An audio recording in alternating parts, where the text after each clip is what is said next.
Welcome back to What Are We Talking About? I'm Ben Lewis. Every day we are bombarded with headlines, outrage, talking points designed to tell us what to think. But here we like to take a step back, ask questions, challenge the narrative, and examine the biggest stories in politics, culture, sports, and faith through a Christian conservative worldview. If you're tired of media spin and ready for honest conversation grounded in truth, common sense, and biblical principles, you're in the right place. This is What Are We Talking About? Let's get into it. All right, before we jump into today's conversation, let me introduce our guest. Joining us today is Missouri State Representative Jamie Ray Gragg. Representative Gragg serves the people of Missouri's 140th House District, representing Christian County in the Missouri House of Representatives.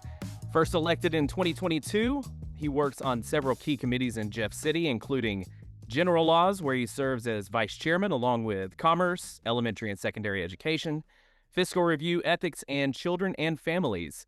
Outside the Capitol, Jamie is a small business owner. Before entering politics, he spent years in Christian ministry and entertainment in Branson. He's a lifelong resident of Christian County, where his family has lived more than 10 generations. Today, we'll talk about why he's running for re-election, his priorities for Missouri, and take a deep dive into two of the biggest issues on the August ballot, Amendments 4 and 5. Whether you agree with him or me or not, today's goal is simple: just to hear directly from the man asking for your vote and to give you the information you need to make an informed decision. Representative Jamie Ray Gragg, welcome to What Are We Talking About? How are you today? I'm doing well. Thank you for having me on today. Excellent. No, yeah, we are very excited to have you on here. Excited to dig in and talk on some of these topics and get, your take on it. But first, I want to talk about your reelection. So now you've been in this spot since 2022. Why are you running for another term? You love it out there? I thought when I got elected the first time around, I thought, okay, so what have I got myself into? I did not grow up, wanting to do politics by any means. I thought, I'd be happy just, doing what I did, entertainment ministry. And of course, I have my own wood shop, so I love making sawdust. I thought that's what I would do for the rest of my life. But yeah, I had a different calling all of a sudden.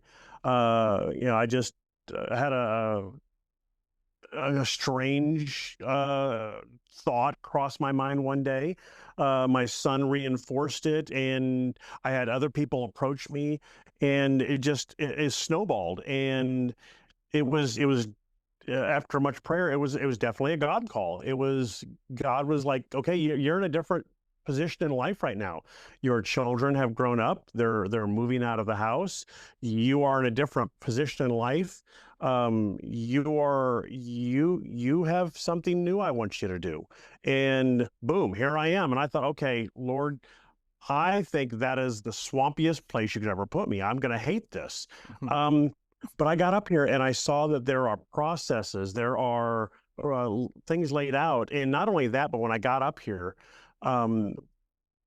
he also had other people with ministry background that he put up here at the same time as me. I came in with, was it 54 other legislators. There were about 10 to 12 other legislators in that group that came from ministry background. So he brought me in with other like-minded evangelicals. And so he did not throw me in here alone, which was like a blessing. And they're still here. So we've got this camaraderie going on, and we keep each other accountable, and we keep each other encouraged. It is just a blessing that we're able to come up here. We're able to do the work for the state and for our districts, and we're brothers now. Yeah, I love to hear that. I mean, you said two words: God's call, right? So, Yes.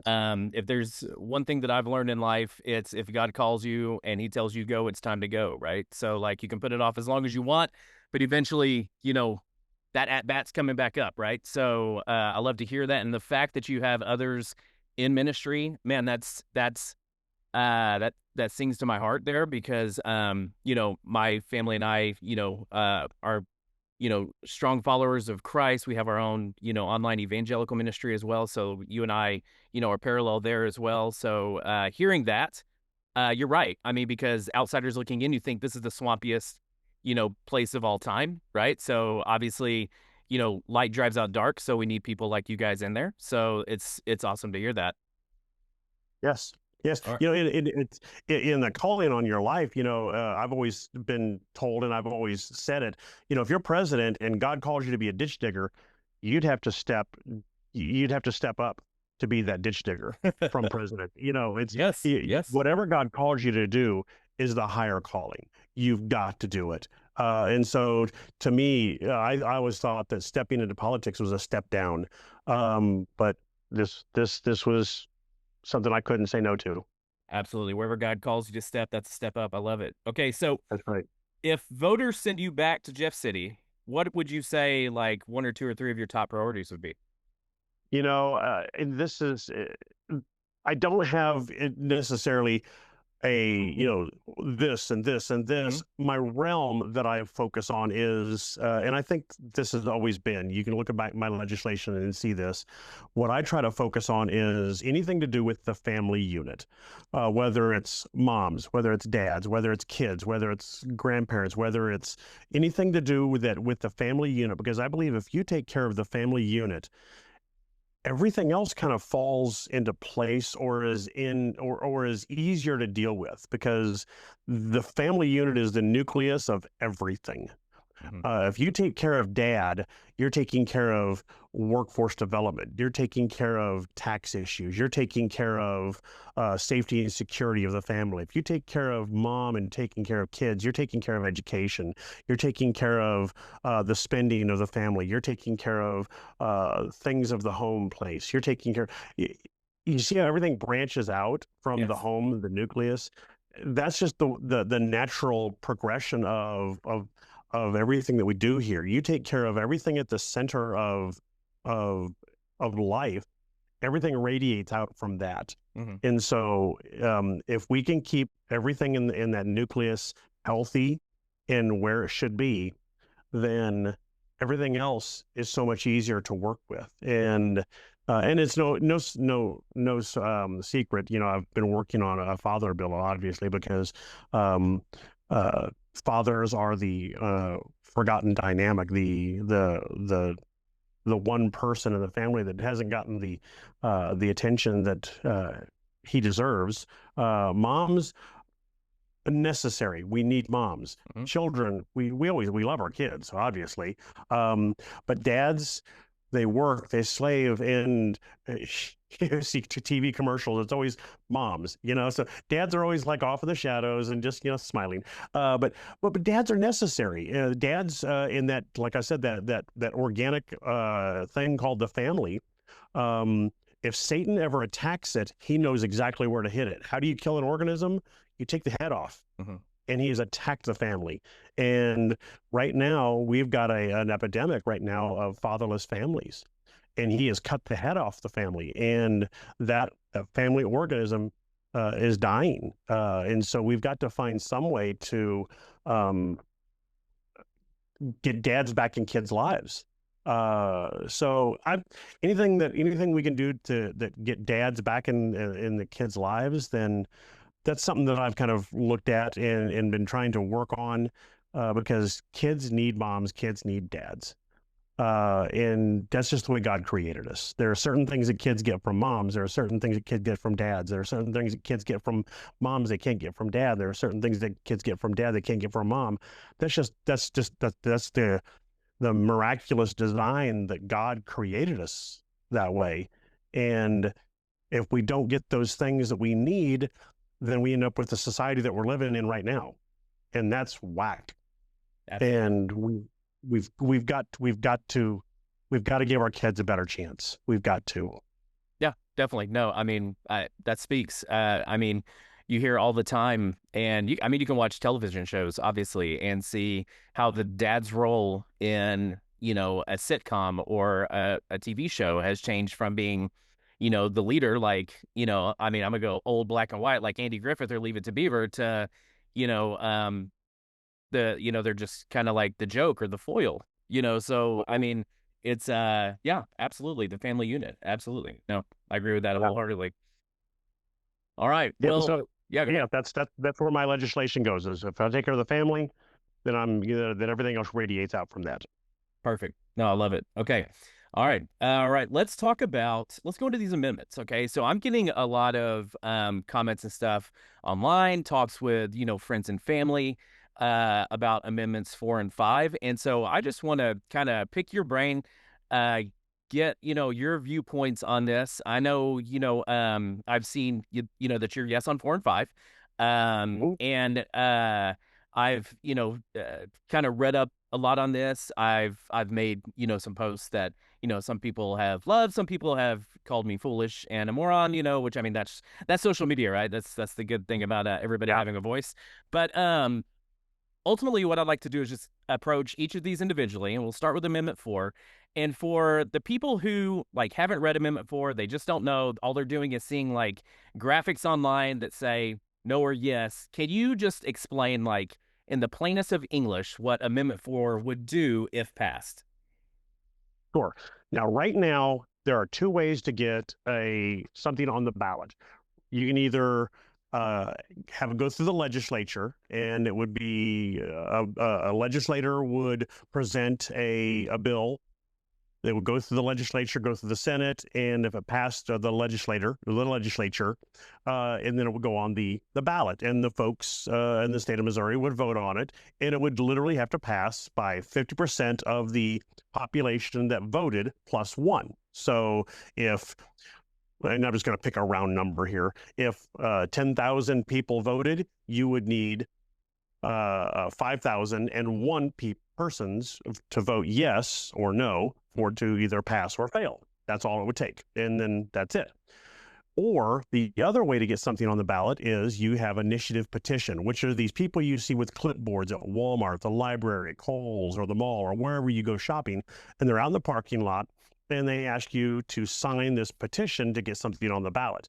And, they tell you, hey, do you support this? Or would you sign this petition for this? Well, people will tell you whatever. Sometimes they don't always tell you what the real thing is, but you sign it or you don't sign it, whatever. But they have to get a certain amount of signatures. Then they take those signatures to the Secretary of State's office. The Secretary of State's office then goes through and makes sure that they've got the right amount of signatures, make sure there's no duplicates, make sure the signatures are actually Missouri citizens, make sure they're good names and not made up names. And once those names are all tabulated and they make sure all they're good, then if they got enough signatures, then it can go on the ballot. Once it's on the ballot, they have to get the same thing, 50% plus one of the voting for it to become a law. The problem there's a big problem with the initiative petition process. First and foremost, the number of people that vote for initiative petitions, Kansas City and St. Louis have enough voters to outweigh the rest of the state. So when it comes to initiative petition, the rest of the state is silenced. And you know how different the state is. You've got people in Kansas City and St. Louis that are different than Alton, Missouri, which is different than Hannibal, Missouri, which is different than Joplin and Cape Girardeau, then different than Ozark and Chadwick and all these other areas. We are so diverse around the state that really every part of the state should have its voice heard. So how do we make sure that every part of the state has its voice heard?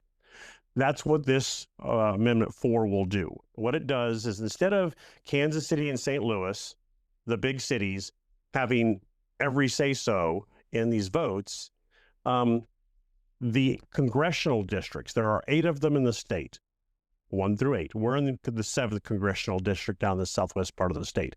Eric Burleson is our congressman, 7th district. Each of the congressional districts would then have to pass whatever initiative petition we're voting on by 50% plus 1. So if you have all these people going out with their clipboards, they collect their signatures, they submit those to the Secretary of State's office. They tabulate it, make sure they're all there, they're all good signatures, it's now on the ballot. Now, in order for this petition or this initiative petition to pass and become law, it has to pass all 8 of the congressional districts by 50% plus 1. That way, Kansas City's voice is heard, St. Louis's voice is heard, Southwest Missouri's voice is heard, the northern tier of the state is heard, the Boot Heel is heard, the central part of the state is heard, the Lake of the Ozarks is heard. Everybody around the state has an equal voice. It's kind of like the Electoral College. That way, not just one part of the state is making the decision for the whole state. Because right now, as it stands, for instance, abortion last year, Amendment 3, Kansas City and St. Louis literally had enough votes to pass that whole entire thing. Right. Medicaid expansion was voted through because of just Kansas City and St. Louis and Columbia. Recreational marijuana, Kansas City, St. Louis, and Columbia. There's number after number of all these initiative petitions that have gone through just because of Kansas City, St. Louis, and Columbia. They literally have the numbers to outweigh the rest of the state.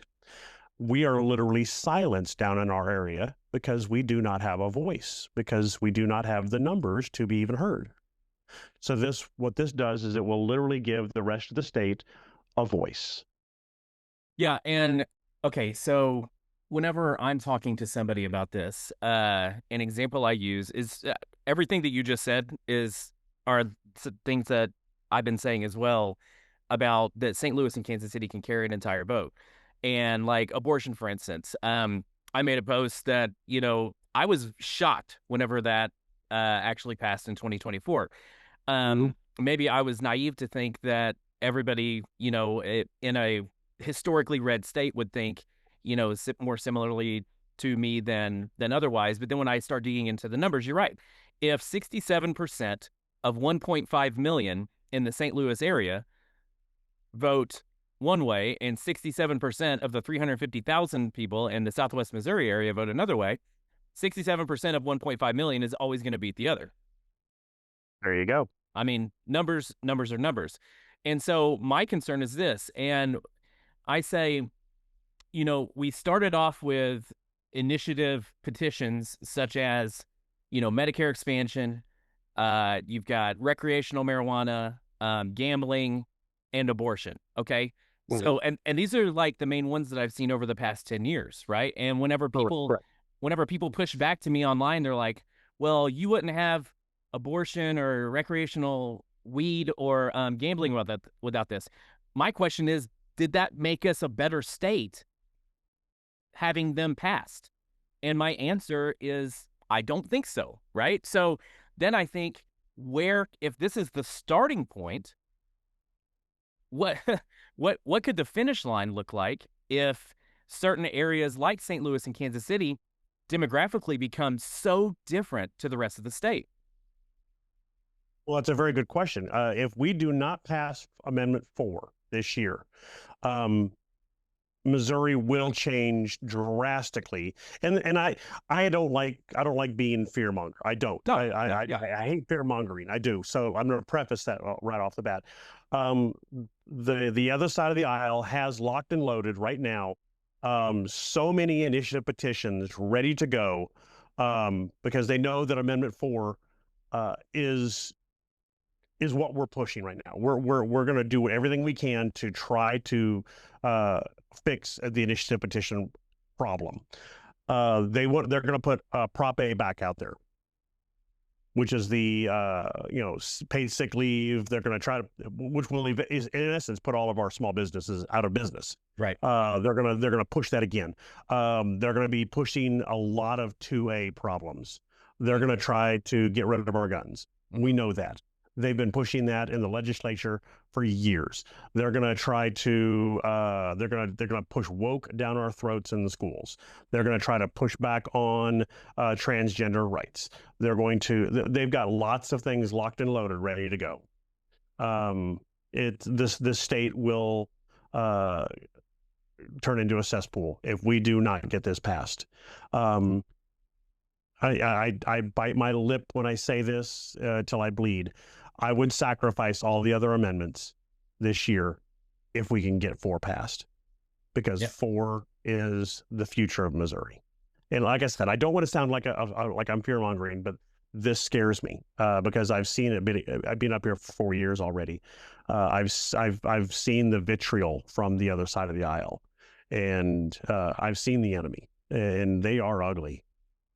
Yeah, And absolutely. I've seen what they're throwing at us. Right, and I agree with you. I don't want to try to convince anybody to vote one way or the other based on fear. But if it's something that could actually happen, then yeah. I mean, I'm glad we're talking about it because yeah, it's like you said. You know, they've got amendments lined up, and if St. Louis and Kansas City can basically carry it, then when I hear somebody say one vote, one voice, one vote, like it really isn't as much. Like I almost feel like, and correct me if I'm wrong, that Amendment 4 would give your vote more of a voice than what it has right now with these citizen-led petitions. Correct. Yes. What it would do is it would give Southwest Missouri an equal footing to St. Louis, which is awesome because St. Louis outweighs half the state right now. Yeah. Now, okay, so let me just, you know, here's maybe some critics would say, okay. Okay, so why is this requirement being proposed only for citizen-led constitutional amendments and not legislative referrals? Sure, because if you're looking at the legislature already has a lot of checks and balances. First and foremost, you're electing your legislator. So right there, you've already got a check and balance system right there. You know, plus we also have to go through different processes. It goes not only have you already picked your legislator through an election process, so you've already picked your person there. Then it has to go through the process of bill selection, goes to the committee, has to be debated. Can it survive the committee? Then it has to go across the floor. Then can it survive the debate on the floor? Then it has to go to the Senate. Same process over there. So it doesn't go through that when it goes to the initiative petition process. You know, through the initiative petition process, it's a whole lot easier.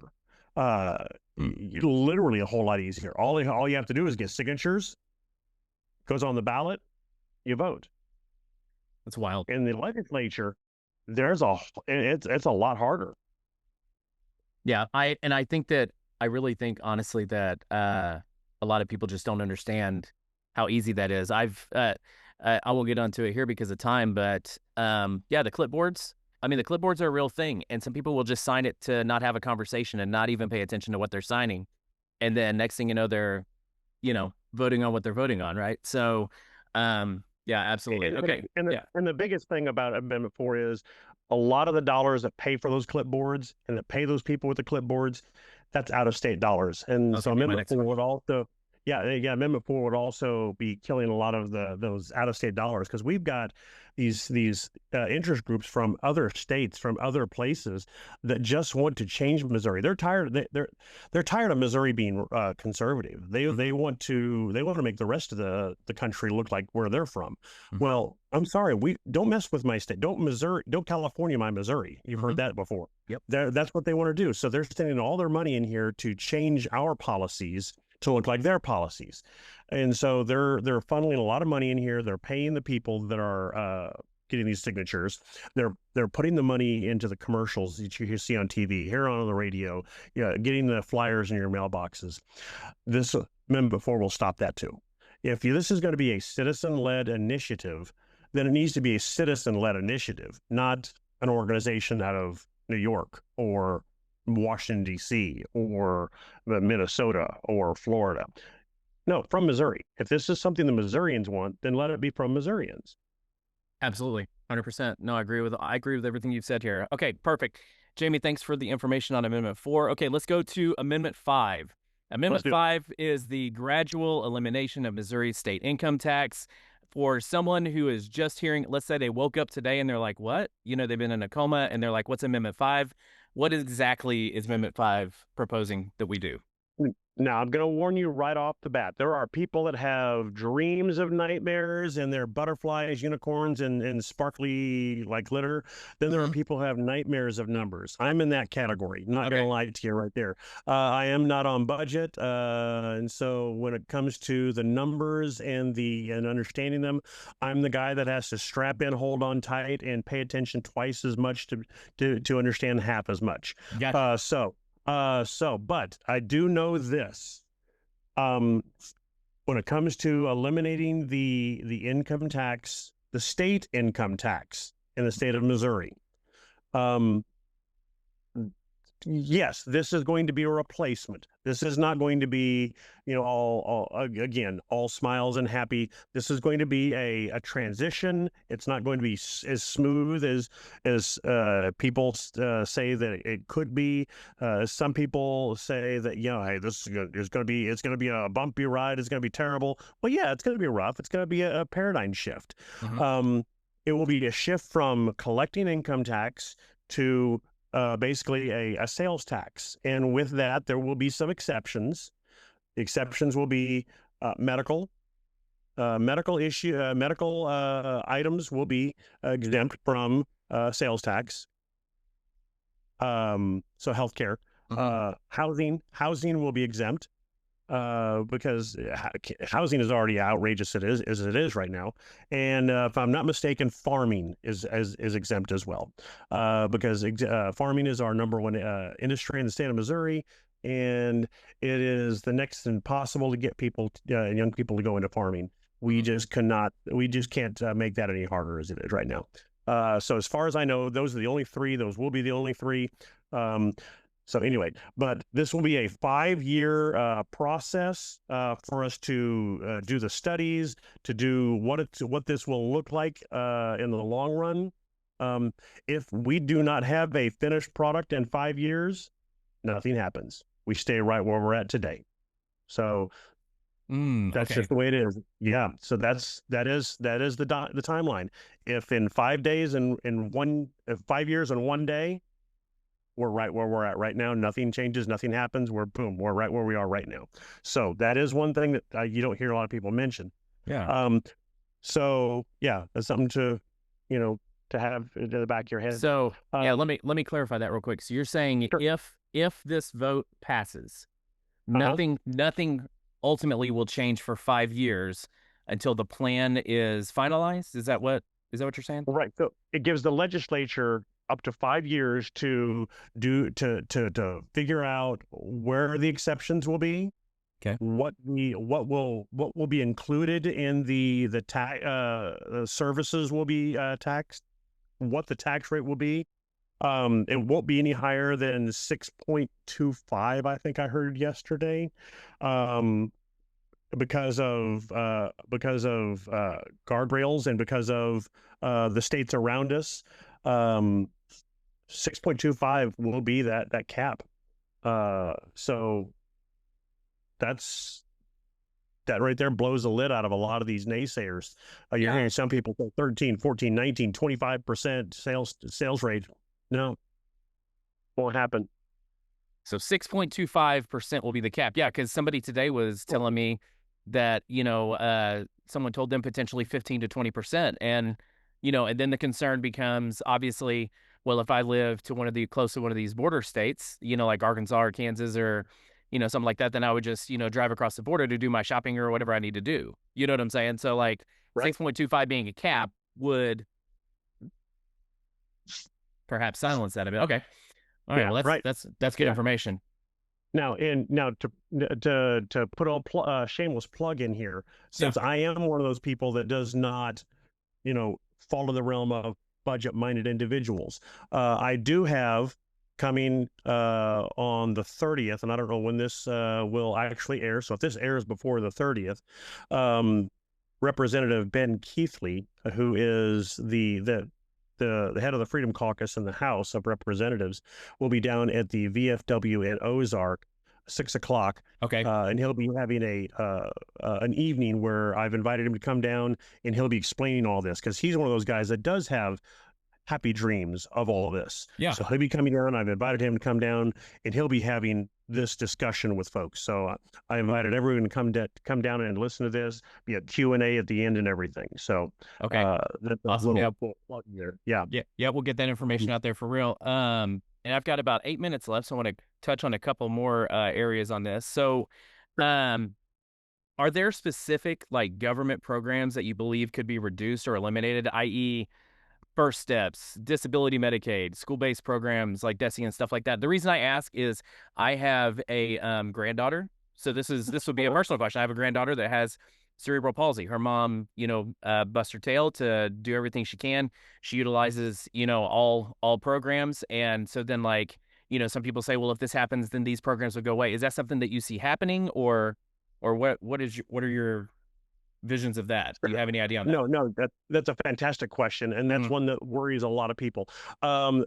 Programs that Representative Jamie Gragg would like to see go away, or at least looked at with a very good microscope.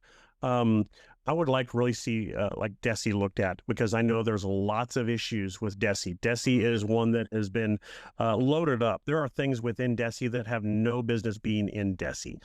DESE needs to get back to doing what DESE does best and what DESE should be doing.